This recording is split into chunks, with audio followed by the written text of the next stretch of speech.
بسم اللہ الرحمن الرحیم۔ گمنام ہیرو کے معزز ناظرین، السلام علیکم۔ آئیے چلتے ہیں کہانی کی طرف۔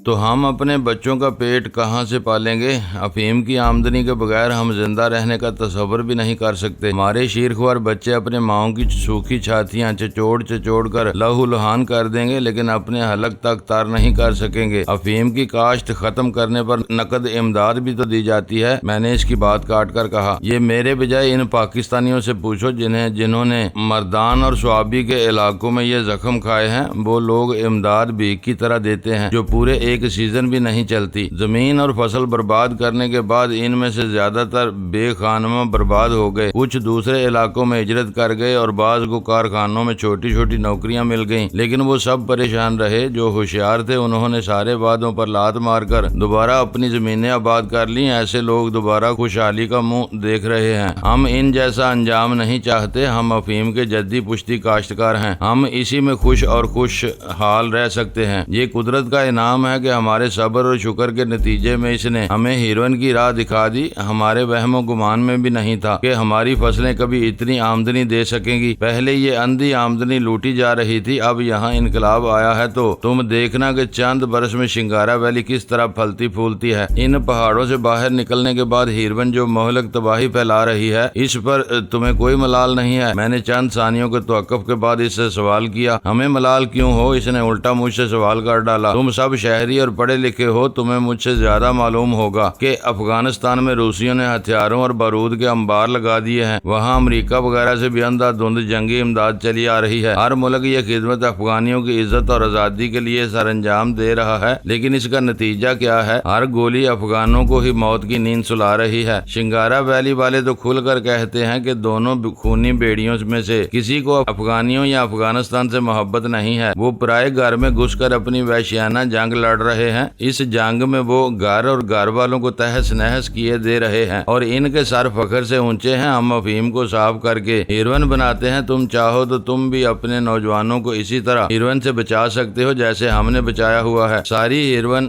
ولایت بھیج دو۔ وہ تمہارے بھائیوں اور پڑوسیوں کو گولہ بارود سے مار رہے ہیں، تم ان کی گلی گلی میں ہیروئن پھیلا کر انہیں اپاہج بنا دو۔ ہم لوگوں نے ہیروئن بنائی ہی گوروں کے لیے تھی۔ 1 کلو کے 1 کروڑ پاکستانی روپے وہی دے سکتے تھے، لیکن شہری دلالوں نے ہمیں پٹری سے اتار دیا۔ ہمیں کم دام ملتے ہیں، وہ ملاوٹ کر کے کچھ مال مقامی منڈیوں میں پھینکتے ہیں۔ جو بچ جاتا ہے اسے باہر لے جاتے ہیں اور ہم سے کئی گنا زیادہ نفع کماتے ہیں۔ تمہاری معلومات حیرت ناک ہیں، ویرا نے اعتراف کیا۔ مجھے اندازہ نہیں تھا کہ عام شنگاریوں میں بھی اتنی سوجھ بوجھ پائی جاتی ہوگی۔ تمہارا اصل مسئلہ کسی منافع بخش متبادل روزگار کا ہے۔ میں عام شنگاری نہیں ہوں، کندوز خان نے ویرا کی فوری تصحیح کرتے ہوئے کہا۔ عام شنگاری اردو نہیں بولا کرتے۔ اردو بولنے والے وہ لوگ ہیں جو سردار کی ہدایت پر باہر جاتے آتے رہتے ہیں۔ میں بارہا کابل، جلال آباد، پشاور اور نوشہرہ تک جا چکا ہوں۔ ہمیں اصل کہانیوں کا علم باہر جا کر ہی ہوتا ہے، اور تم نے متبادل روزگار کی جو بات کی ہے وہ دیوانے کا خواب ہے۔ ان پہاڑوں میں کوئی ٹرک تک نہیں آ سکتا، یہاں پانی ہے نہ بجلی، یہاں کارخانے لگ ہی نہیں سکتے۔ ہم سے جو بھی بات کرتا ہے یہی کہتا ہے کہ اپنے بزرگوں کی ہڈیوں کو ان پہاڑوں میں لاوارث چھوڑ کر میدانی علاقوں میں چلے جائیں۔ یہ جبری ہجرت ہمیں گوارا نہیں ہے۔ مرحوم پائندہ گل نے شنگارا ویلی کی آمدنی میں زبردست دھاندلی مچائی ہوئی تھی، لیکن پھر بھی کوئی شنگاری بھوکا نہیں سوتا تھا۔ ہمارے ان پڑھ قبیلوں کی تو بات چھوڑو، سرحد کے دونوں طرف ہزاروں پڑھے لکھے لڑکوں کو روزگار نہیں ملتا۔ ہمارے بچے ہوئے بہترین مگر سستے ہتھیاروں کے سب سے بڑے خریدار ایسے ہی بے روزگار لڑکے ہیں۔ عزت کی روزی حاصل کرنے میں ناکام ہونے کے بعد وہ چوری، ڈکیٹی، اغوا، راہزنی اور عوان جیسے گندے کاموں کا رخ کر رہے ہیں۔ ایک کامیاب واردات ان کی زندگی کے سارے دل درد دور کر دیتی ہے۔ ان میں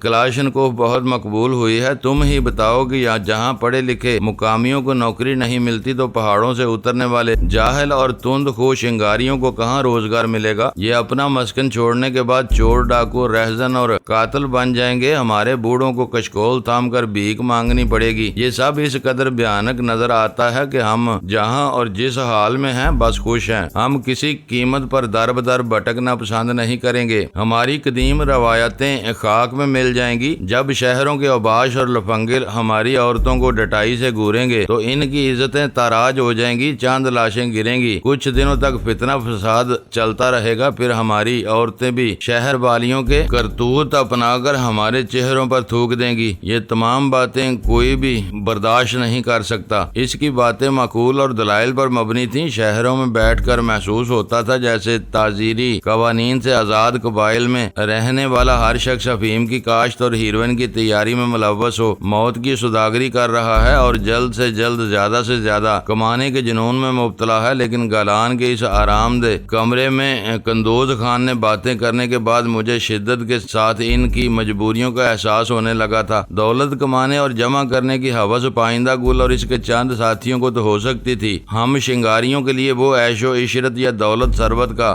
بلکہ ان کی بقا، رزق اور روزی کا مسئلہ تھا۔ ان سرخ پہاڑوں میں اپنی قدیم روایات میں محصور رہ کر زندگی گزارنے والے شنگاری کسی کم قیمت والی فصل پر محنت کرتے تو اپنے گھروں میں فاقوں کی نوبت آ سکتی تھی۔ اپنے گھروں کے 3 وقت روشن رکھنے کے لیے وہ اپنے سردار اور جرگے کی بات کے مطابق افیم کی فصلوں کی آبیاری کرنے پر مجبور تھے۔ انہیں ہیروئن سے ہونے والی بے اندازہ آمدنی زیادہ تھی، فیض کم ہو رہا تھا، اور اس ہنرکاری کے نتیجے میں ان میں بھی ایک مراعات یافتہ طبقہ ابھرتا جا رہا تھا جو اقتدار پر قابض ہونے کے ساتھ ساتھ ساری دولت بھی اپنی تحویل میں لیے جا رہا تھا۔ قندوز خان نے بہت عمدہ مثال دی تھی۔ افغان میں گھس کر ہی امریکہ کے حمایت یافتہ حلیف ایک خون ریز جنگ لڑ رہے تھے۔ دونوں فریق اس ملک اور اس کے باسیوں کی خیر خواہی کے دعوے دار تھے، لیکن ان دونوں کو بھی بہت زیادہ نقصان ہو رہا تھا۔ عمارتیں کھنڈرات میں تبدیل کی جا رہی تھی، وہاں تخت تاراج کی جا رہی تھی، سرسبز فصلوں کو گڑ گڑاتے ہوئے ٹینک روند رہے تھے، ہر طرف موت اور بربادی کی طاغوتی طاقتیں اپنا شیطانی ناچ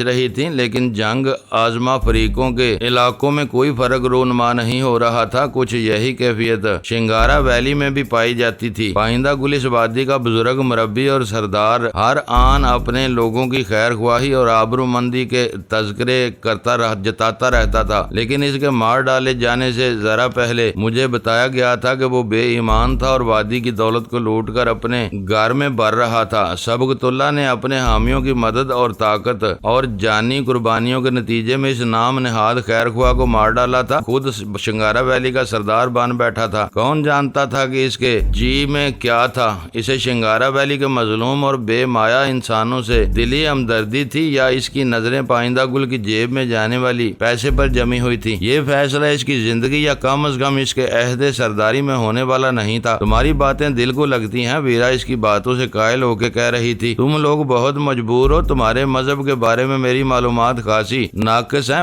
مگر میں یہ بات اچھی طرح جانتی ہوں کہ تم لوگوں کی مجبوری اپنی انتہا کو پہنچ جائے تو تم پر حرام بھی حلال ہو جاتا ہے۔ شاید تم اس لیے ہیروئن بنانے پر بس۔ قندوز خان نے اپنا ایک ہاتھ فضا میں بلند کر کے برہمی سے اس کی بات کاٹ دی۔ غصے کی وجہ سے اس کا سرخ سفید چہرہ لال ببوکا ہو گیا تھا۔ وہ اونچی آواز میں کہہ رہا تھا، ہم اتنے گئے گزرے نہیں ہیں کہ زندہ رہنے کے لیے حرام کھانے پر آمادہ ہو جائیں۔ تم نے ہیروئن بنانے کو حرام کیسے کہا؟ تمہیں معلوم ہے کہ فرزانہ بس نام کی مسلمان ہے؟ میں نے ویرا کو حیرت اور خوف سے گانگ پا کر جلدی سے بات سنبھالتے ہوئے کہا، جو پاکستانی مرد باہر جا کر سفید عورتوں سے شادیاں کرتے ہیں، ان کی اولادیں ایسی ہی نکلتی ہیں۔ فرزانہ عملاً پوری مسلمان ہے، نہ عیسائی۔ یہ ہر بات کو اسی طرح گڈ مڈ کر دیتی ہے۔ میں مانے لیتا ہوں کہ اس نے حرام کا لفظ اپنی کم فہمی کی بنا پر استعمال کر لیا ہوگا، مگر اس کے ساتھ تم کو بھی یہ اعتراض تھا کہ ہماری ہیروئن پاکستانیوں کو تباہ کر رہی ہے۔ تم بتاؤ کہ اس میں ہمارا کیا قصور ہے؟ اس کے بگڑے ہوئے تیوروں نے مجھے فوری طور پر محتاط ہونے پر مجبور کر دیا اور میں نے دبے لہجے میں کہا، اصل بات تو یہ ہے کہ ہمیں اپنے گھر میں ہیروئن کی روک تھام کرنی چاہیے۔ دوسری بات یہ ہے کہ ہیروئن کہیں بنتی ہے تو بازار میں آتی ہے، اس اعتبار سے تھوڑا بہت قصور تم لوگوں کا بھی ہے۔ استغفر اللہ، وہ داڑا، مجھے تم سے ایسی بودھی دلیل کی امید نہیں تھی۔ دنیا میں سب سے زیادہ انسان ہتھیاروں کے استعمال سے مرے ہیں، لیکن آج تک کسی نے ہتھیار سازی کو حرام قرار دیا نہ ہتھیار بنانے والوں کو قصوروار قرار دیا۔ ہتھیار دفاع کے لیے بنتے ہیں، تم رائفل کی گولی اپنے سینے میں اتار لو تو یہ ہتھیار بنانے والے کا قصور نہیں ہوگا۔ ہیروئن سے دوائیں بناؤ تو وہ جان بچانے کے کام آتی ہے۔ انہیں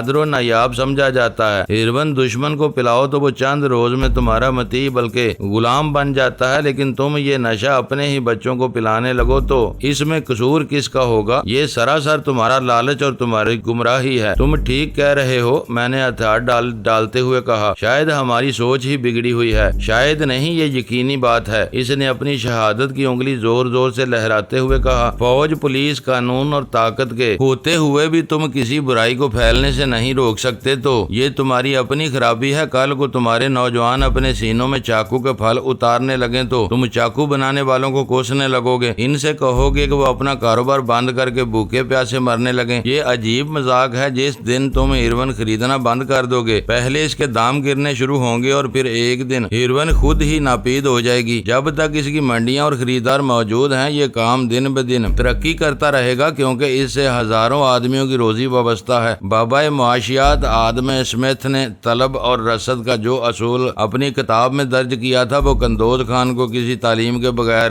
ازبر تھا۔ مجھے حیرت ہو رہی تھی کہ ہیروین کے انسداد کا کام کرنے والے علاقائی اور بین الاقوامی اداروں کے اعلیٰ تعلیم یافتہ لوگ اس اصول پر غور کیوں نہیں کرتے تھے۔ ہیروین کے معاملے میں وہ ہر معاشی اور اقتصادی اصول کو پس پشت ڈال کر منڈیوں اور خریداروں کے خاتمے کی بجائے پیداوار کے ہر منبع کو نیست و نابود کرنے پر تلے ہوئے تھے۔ شاید اس لیے کہ افہیم یورپ، امریکہ اور آسٹریلیا میں پیدا نہیں ہوتی تھی، بلکہ اس کی تمام تر عالمی پیداوار جس چند غریب ایشیائی ملکوں تک محدود تھی۔ انہیں کچلنے کے لیے وہ دولت سے لے کر دھونس دھمکی اور تشدد تک کا سہارا لینے کے لیے کمر بستہ تھے۔ اس بارے میں قندوز خان کا ذہن کھل کر سامنے آ گیا تھا۔ ویسے بھی وہ موضوع تلخی اختیار کرتا جا رہا تھا، اس لیے میں فضا کا بوجھل پن دور کرنے کے لیے اچانک ہی ہنس پڑا۔ ہم سب بلا وجہ جذباتی ہوئے جا رہے ہیں۔ ہم نے پورے پاکستان یا افغانستان کا ٹھیکہ تو نہیں لیا ہوا ہے۔ تم جو کچھ کر رہے ہو محنت اور شوق سے کرتے رہو۔ ہمیں تم لوگوں کی روزی کے ذرائع پر کوئی اعتراض کرنے کا کوئی حق نہیں ہے۔ یہاں سے واپس جانے کے بعد ہم اپنے با اثر لوگوں سے بھی بات کریں گے کہ وہ ہیروین کے خلاف میدان میں اتر آئیں۔ ہیروین کے خلاف نہیں، اس نے فوری طور پر میری توثیق کرتے ہوئے کہا، اپنے ملک میں ہیروین کے استعمال کے خلاف۔ تم یقین کرو کہ گئے گزرے مسلمان پر بھی مولوی کا زبردست اثر ہوتا ہے۔ تمہارے مولویوں نے ایک بار لوگوں کو یہ یقین دلا دیا کہ ہیروین خنزیر کے گوشت سے زیادہ حرام ہے تو تمہارے لڑکے ہیروین سے توبہ کرنی شروع کر دیں گے اور ہمارا سارا مال راستے میں رکے بغیر ولایت جانے لگے گا۔ ہم ایسا ہی کریں گے، میں نے اس کی ہاں میں ہاں ملاتے ہوئے کہا، ورنہ حقیقت یہ ہے کہ مجھے اس کے زورے بیان سے پورا اتفاق نہیں تھا۔ مذہب میں حلال اور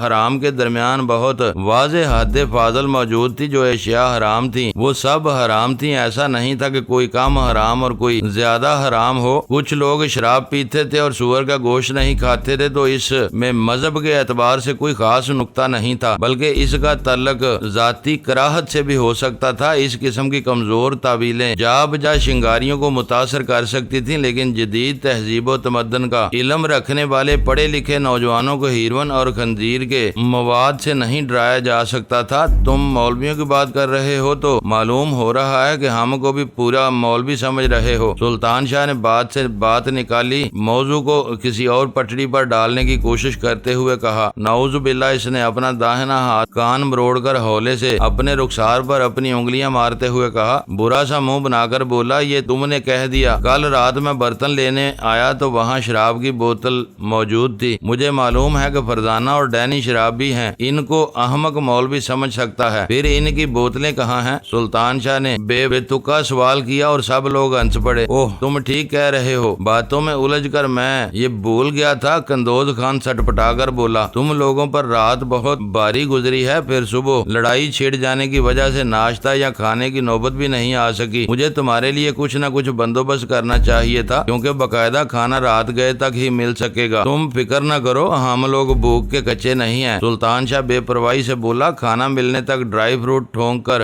گزارا کرتے رہیں گے، البتہ ان دونوں کے لیے ایک آدھ بوتل کا بندوبست ہوا تو یہ جمائیاں لے کر ہمیں بیزار کر دیں گے۔ ان کا نشہ ٹوٹنے لگا تو یہ دونوں فلسفی بن کر بور کرنے لگتے ہیں۔ قندوز خان کے دانت نکل پڑے، یہ اچھی بات ہے، تم سب آپس میں بہت بے تکلف ہو، انتظامات کا جائزہ لے کر ابھی چند منٹ میں واپس آتا ہوں۔ یہ کہہ کر وہ اٹھا اور اسی حال میں بنی ہوئی خوابگاہ سے ایک طرف بڑھتا چلا گیا۔ ہماری گفتگو کے دوران میں متعدد شنگاری بڑے بڑے تھالوں سمیت ان تمام خوابگاہوں میں جا چکے تھے اور شاید ساتھ ہی ان خواب گاہوں کی مناسب تزئین میں مصروف بھی تھے۔ آج میں تم میں ایک حیرت ناک تبدیلی دیکھ رہی ہوں۔ خان کے چلے جانے کے بعد غزالہ نے سلطان شاہ سے چبھتے ہوئے لہجے میں کہا، کہیں تمہاری کایا پلٹ تو نہیں ہو گئی ہے؟ کیسی تبدیلی؟ غزالہ کی اس غیر متوقع بار پر سلطان شاہ بوکھلا گیا۔ اس کی ویرا سے ہر وقت نوک جھوک چلتی رہتی تھی، لیکن غزالہ اس کے ساتھ ہمیشہ سنجیدہ رہتی تھی۔ کسی بات پر اس کی حمایت کرنے کا موقع نہ مل سکے تو خاموش رہ کر اس کا ساتھ دینے کی کوشش کرتی تھی۔ اس وقت غزالہ کے اچانک سوال نے سلطان شاہ کو بہت زیادہ حیران کر دیا تھا۔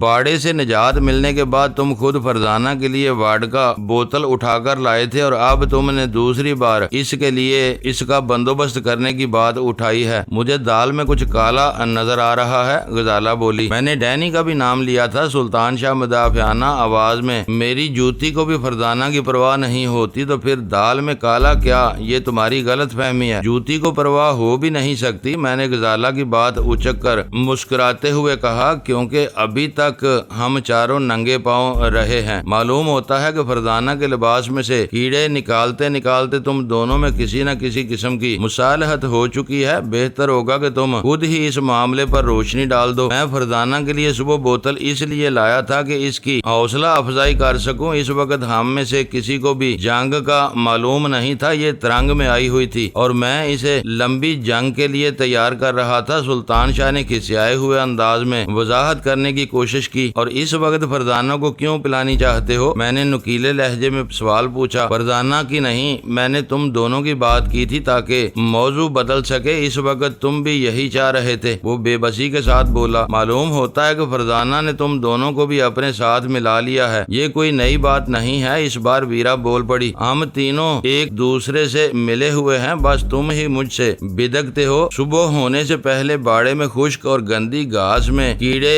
نکلنے والے کیڑے میرے بدن پر چڑھ رہے تھے، تو تم نے انہیں صاف کرنے سے صاف انکار کر دیا تھا اور بھاگ گئے تھے۔ تمہیں معلوم ہے میں نامحرم عورتوں کے بدن کو ہاتھ نہیں لگاتا۔ سلطان شاہ برا سا منہ بنا کر بولا، وہ سب تمہارا فراڈ تھا، ورنہ ہو سکتا ہے کہ تمہارے جسم پر کیڑوں نے یلغار کی ہوئی ہو اور میں جسم پر ایک چیونٹی بھی نہ آئی ہو۔ کیڑے آدمی کو دیکھ بھال کر منتخب کرتے ہیں، میں نے کہا۔ تم جیسا موذی کیڑا بھی ہر ایک کو نہیں کاٹتا، انہی لوگوں کو تاک تاک کر پریشان کرتا ہے جن کا خون میٹھا ہو۔ یعنی میرا خون کڑوا ہے؟ سلطان شاہ مجھ پر آنکھیں نکالنے لگا۔ میں نے تمہارے خون کو کچھ نہیں کہا، مچھروں کی مثال دی تھی۔ رات والے باڑے میں تو سرے سے مچھر ہی نہیں تھے۔ فرزانہ کو تنگ کرنے والے کیڑے شاید اس کی بو پر گئے ہوں گے۔ بو نہیں، بدبو۔ سلطان شاہ اتنی اونچی آواز میں بڑبڑایا کہ ویرا کو وہ تبصرہ سن کر غصہ آ گیا۔ اس سے پوچھو، یہ نامحرم عورتوں کو چھونے سے ڈرتا ہے تو چوروں کی طرح ان کا پیچھا کیوں کرتا ہے؟ ویرا نے غصیلے لہجے میں مجھ سے کہا۔ میں اس کی بات سننے کے بعد استفسار طلب نظروں سے سلطان شاہ کی طرف دیکھنے لگا۔ یہ جھوٹ بول رہی ہے، ہم ہر وقت ایک دوسرے کے سامنے رہے ہیں۔ غزالہ کسی ضرورت سے باہر جاتی ہے تو میں اس کے ساتھ باہر تک ضرور جاتا ہوں اور اسے ساتھ لے کر آتا ہوں، لیکن فرزانہ غسل خانے وغیرہ جاتی ہے تو میں جان بوجھ کر اس کے پیچھے نہیں جاتا۔ کیا پتا وہ مجھ پر کس وقت کوئی الزام لگا بیٹھے۔ میں نہیں، تم جھوٹے ہو، ویرا نے ترکی بے ترکی جواب دیا۔ دو جیپوں میں چیخا سرائے سے یہاں آتے ہوئے جب ہم نے بادو باران کے طوفان میں گرنے کے بعد غاروں میں پناہ لی تھی تو تم اندھیرے میں میرے پیچھے لگے ہوئے تھے۔ تم نے خود ڈینی سے اقرار کیا کہ تم اندھیرے میں چھپ کر مجھے دیکھتے رہے تھے۔ میں شراب کے نشے میں دھت سندل خان کی کسی دست درازی کے خوف سے تمہاری حفاظت کر رہا تھا۔ میری نیک نیتی کو غلط رنگ دینے کی کوشش مت کرو۔ اس رات سندل خان کے عزائم اچھے نہیں تھے۔ جو ہاتھی پر سواری گانٹھنے کا شوقین ہوتا ہے وہ اسے اپنے قابو میں کرنا بھی جانتا ہے۔ وہ میری مرضی کے خلاف کوئی بھی حرکت کرتا تو میں ایک سیکنڈ کے 1000ویں حصے میں اسے بے ہوش کر سکتی تھی۔ تم جانتے ہو کہ مارشل آرٹس میں میری مہارت ہر شعبے سے بالا تر ہے، پھر تمہیں میری حفاظت کرنے کی کیا ضرورت تھی؟ لعنت ہے میرے اوپر۔ سلطان شاہ لاجواب ہو کر خود ملامتی پر اتر آیا اور بنائے ہوئے لہجے میں بولا، اب کوئی شنگاری تمہیں زبردستی بھی اٹھا لے گیا تو میں اپنی آنکھیں بند کر لوں گا، مگر اپنی جگہ سے نہیں ہلوں گا۔ میں نے تمہاری ساتھ نیکی کی اور تم میرے اسی فعل پر الزام تراشی کر رہی ہو۔ باتوں کا ہیر پھیر نہ چلاؤ۔ ایک طرف تم میرے بدن کو ہاتھ لگانے سے ڈرتے ہو اور دوسری طرف سندل خان سے جلتے ہو۔ تمہارے سینے پر یہ سانپ لوٹ رہا ہوگا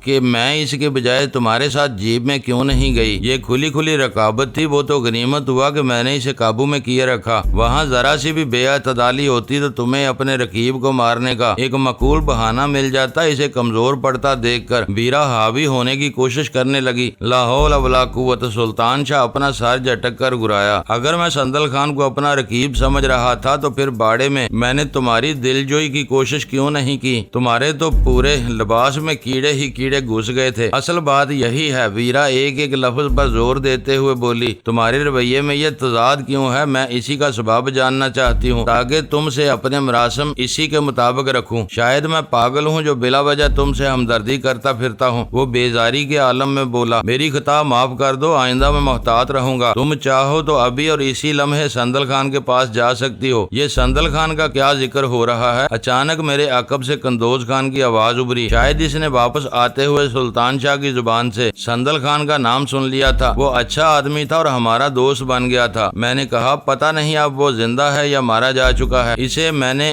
جنگ ختم ہونے کے بعد زندہ مگر زخمی حالت میں دیکھا۔ وہ قریب آ کر بولا مگر تم لوگ بہت سادہ لوگ ہو کہ اسے اپنا دوست سمجھ رہے ہو۔ اس نے ہماری بہت دیکھ بھال کی تھی۔ میں نے کہا وہ نہ ہوتا تو ہم یہاں بہت پریشان ہو جاتے۔ تھال میں بڑی رکاب کو اوندا دیکھتے ہی اس کی کھوپڑی بمک گئی تھی۔ اس نے تم چاروں کو ایک قطار میں کھڑا کر کے تمہارے پنڈلیوں کو گولیوں کی باڑ سے چھلنی کرنے کا ارادہ کر لیا تھا تاکہ تم ہلنے جلنے سے بھی معذور ہو جاؤ۔ مجھے معاملات کی نزاکت کا اندازہ تھا، اس لیے میں وقت سے چند منٹ پہلے ہی خالی برتن لینے آ گیا۔ میں نے اسے مشورہ دیا کہ پائندہ گل سے مشورہ کیے بغیر کوئی قدم اٹھانا مناسب نہیں ہوگا۔ غنیمت ہوا کہ اس نے میری بات مان لی اور تمہاری ٹانگیں بچ گئیں۔ بعد میں تمہیں چند گھنٹوں کے لیے الٹا لٹک کر جو تکلیف اٹھانی پڑی وہ ٹانگوں سے ہمیشہ کے لیے محرومی کے مقابلے میں کچھ بھی نہیں تھی۔ اس نے فخر امیز مسکراہٹ کے ساتھ انکشاف کیا۔ غنیمت ہے کہ پچھلی رات خیریت سے گزر گئی۔ میں نے ان سنسنی خیز لمحات کو یاد کرتے ہوئے پرخیال انداز میں کہا ویسے تم ایمانداری سے سوچو کہ وہ پائندہ گل کا وفادار تھا اور الٹی کاب کو دیکھ کر بالکل صحیح بڑکا تھا۔ سبقت اللہ بادرانی ہے اور اس نے کسی جونک میں ہمیں اپنی روایتی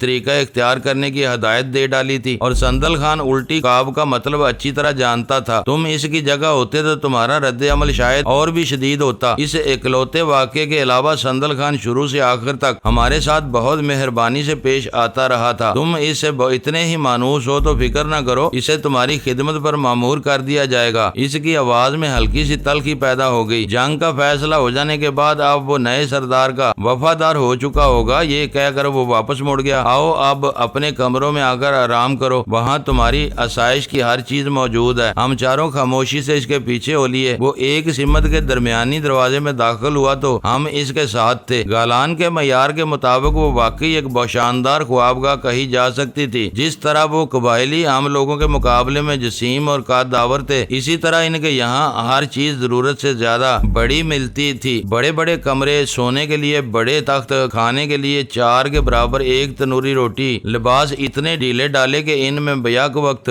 2 آدمی سما سکیں۔ حادی یہ تھی کہ ان کے کھانے اور پینے کے برتن بھی غیر معمولی طور پر بڑے ہوتے تھے۔ اس کشادہ خوابگاہ کا پورا فرش قالین سے ڈھکا ہوا تھا، ایک دیوار کے ساتھ قطار کی صورت میں 3 بڑے تخت ایک دوسرے سے قدرے فاصلے پر بچھے ہوئے تھے۔ یہ تخت ہماری پچھلی خوابگاہ والے جہازی تختوں سے چھوٹے ہونے کے باوجود ایک شنگاری کی ضرورت سے کہیں زیادہ بڑے تھے۔ ہر تخت پر ایک دبیز گدا اور اس پر ایک سفید چادر بچھی ہوئی تھی۔ 2 پھولے ہوئے نرم تکیے، 2 کے لحاف اور ہلکے اونی کمبل اس کے علاوہ تھے۔ ہر تخت کے سرہانے ایک چوبی تپائی رکھی ہوئی تھی جس پر انواع اقسام کے خشک پھلوں سے لدی ہوئی ٹوکری، پانی سے بھرے ہوئے جگ اور گلاس کے علاوہ واڈکا کی سرب مہر بوتل بھی رکھی ہوئی تھی۔ مجھے اندازہ نہیں تھا کہ میرے آدمی اتنے ذہین ہیں۔ قندوز خان نے ہنستے ہوئے کہا دیکھ لو، انہوں نے ہر بستر کے ساتھ شراب کی بوتل کا بندوبست کیا ہوا ہے۔ تم چاروں کی خوابگاہیں انہی لوازم سے آراستہ ہو چکی ہیں۔ 3 بستروں والا یہ کمرہ ایک آدمی کے لیے استعمال ہوگا؟ سلطان شاہ نے حیرت سے پوچھا۔ قندوز خان کی بروقت آمد کی وجہ سے وہ اپنی اور ویرا کی لڑائی کو یکسر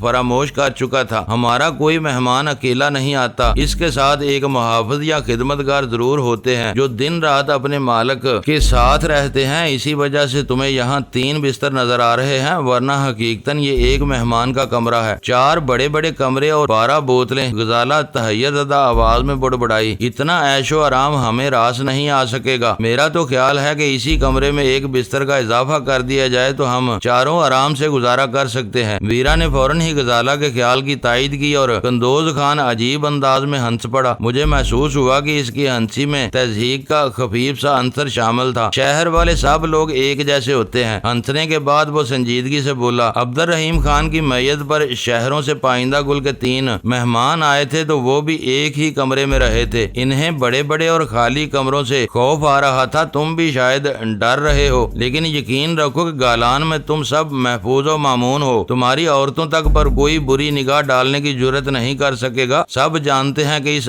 وادی کے سردار کی مہمان عورتوں سے بد نگاہی کرنے والے کی آنکھیں کالی چیلوں سے نچوا دی جاتی ہیں۔ ہمیں پہلے بھی کوئی خوف لاحق نہیں تھا، میں نے بے پرواہی سے کہا۔ شہری لوگ اپنی اپنی ذات کے خول میں بند رہنے کے بجائے مل جل کر وقت گزارنا پسند کرتے ہیں۔ یہاں ہمیں ایک دوسرے سے ہنسنے بولنے کی سہولت حاصل رہے گی، ہر بات کو اپنے معیار سے پرکھنے کی عادت اچھی نہیں ہوتی۔ اوہ تم برا مان گئے، وہ جلدی سے بولا۔ ہم لوگ بھی مردم بیزار نہیں ہیں، لیکن بہت زیادہ میل جول سے جلد ہی اکتا جاتے ہیں۔ جاڑوں کی لمبی اور اندھیری راتوں میں جب ہم چیڑ کے الاؤ روشن کر کے ان کے شولوں پر سالم جانور بھونتے ہیں اور نکارے کی آواز پر رقاص ناچتے ہیں تو ہم رات بھر وہاں سے نہیں ہلتے، عجیب کھیل تماشے ہوتے رہتے ہیں۔ لیکن عام دنوں میں ایک شنگاری کا خواب یہ ہوتا ہے کہ وہ کسی اونچی چٹان پر اکیلا بیٹھ کر اپنی بانسری بجا رہا ہو، اس کی بری ہوئی رائفل پہلو میں رکھی ہو، اس کی نگاہیں ڈوبتے ہوئے سورج کی خون رنگ شعاؤں پر مرکوز ہوں اور دیکھتے ہی دیکھتے ہر طرف گہرے اندھیرے کی چادر اسے اپنی آغوش میں سمیٹ لے، فضا میں اس کی بانسری کے سر گونج رہے ہوں یا پھر پالتو بھیڑوں کے ممیانے کی آوازیں۔ ان علاقوں میں بہت سے لوگ ہر رات کھلے آسمان کے نیچے سر الاپتے الاپتے اسی طرح ننگی چٹانوں پر گہری نیند سو جاتے ہیں اور پھر اگلی صبح کی سورج کی کرنیں ہی انہیں بیدار کرنے پر مجبور کرتی ہیں۔ شاید تمہارے رومان میں بھی سورج، بانسری، رائفل، پیڑوں اور چٹانوں کے علاوہ کچھ نہیں ہے؟ ویرا نے اس کی باتوں میں دلچسپی لیتے ہوئے پوچھا۔ اس وقت تک ہم پانچوں قالین پر بیٹھ چکے تھے، اس کی آنکھوں میں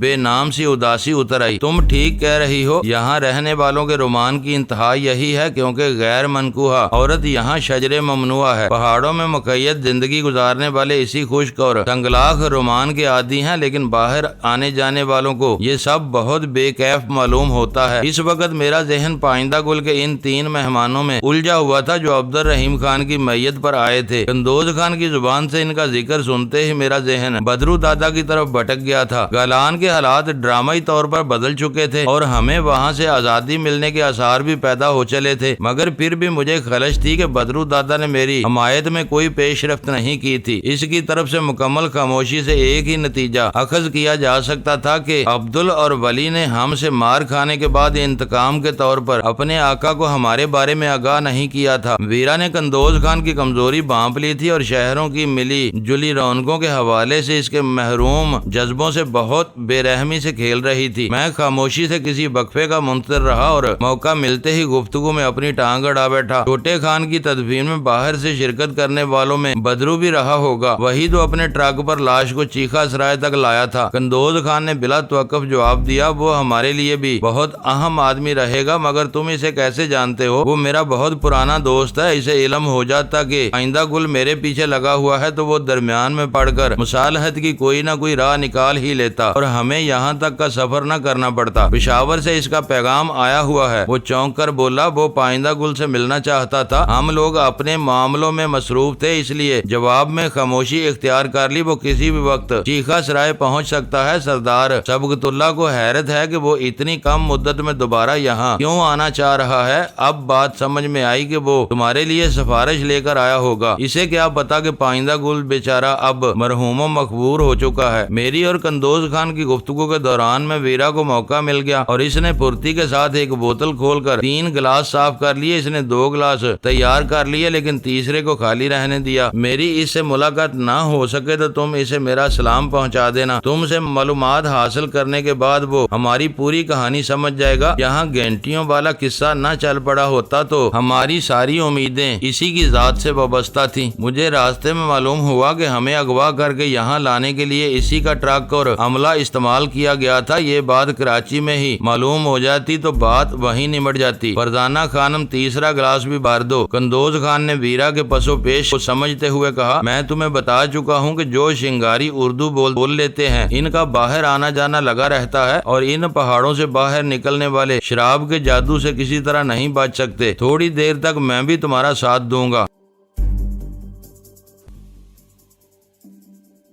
معزز ناظرین، لائک کریں، شیئر کریں اور کمنٹس باکس میں پاک آرمی زندہ باد، پاکستان پائندہ باد کا نعرہ ضرور درج کر کے اپنے ملک پر فخر کریں اور پاکستان کی بنیادیں مضبوط کرنے میں اپنا کردار ادا کریں۔ ویڈیو دیکھنے کا شکریہ۔ معزز ناظرین، اپنا خیال رکھیے گا اور ہمارے چینل کا بھی۔ ISI پاک آرمی زندہ باد، پاکستان پائندہ باد۔